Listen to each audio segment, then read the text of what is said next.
Hey, what up, guys? Welcome back to Herb's class for 5 more minutes of math. Now, we've been talking a little bit about the rate of change, aka the slope. And I think in the last video, we talked about how to do that when they give you a picture, when you're looking at a graph. What if they don't give you a picture? What if you don't have a graph? Well, of course there's another way to do it, but let's talk about what this rate of change means again.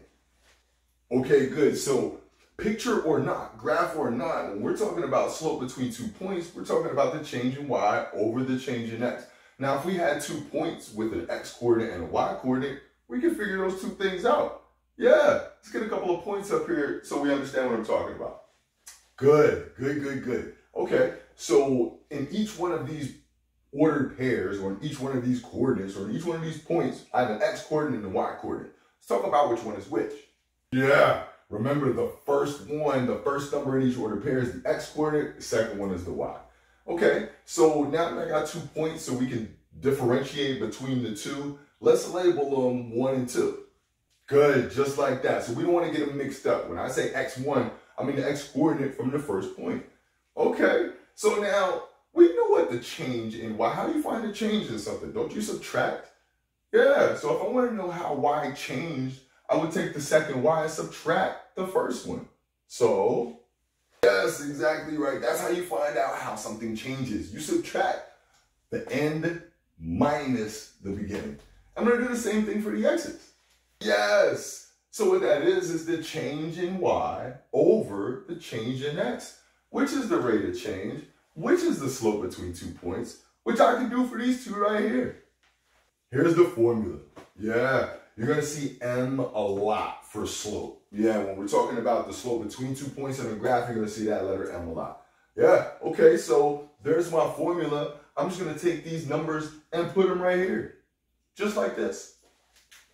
Just like that. Yeah, now it's arithmetic, and be very careful when you're subtracting a negative. Remember what we do with that, right? So, 2 minus 4 on the top is...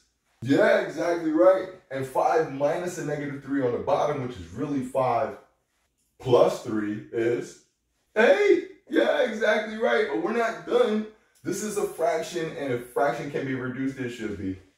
Yes, very good. Very good. And I know what you're asking.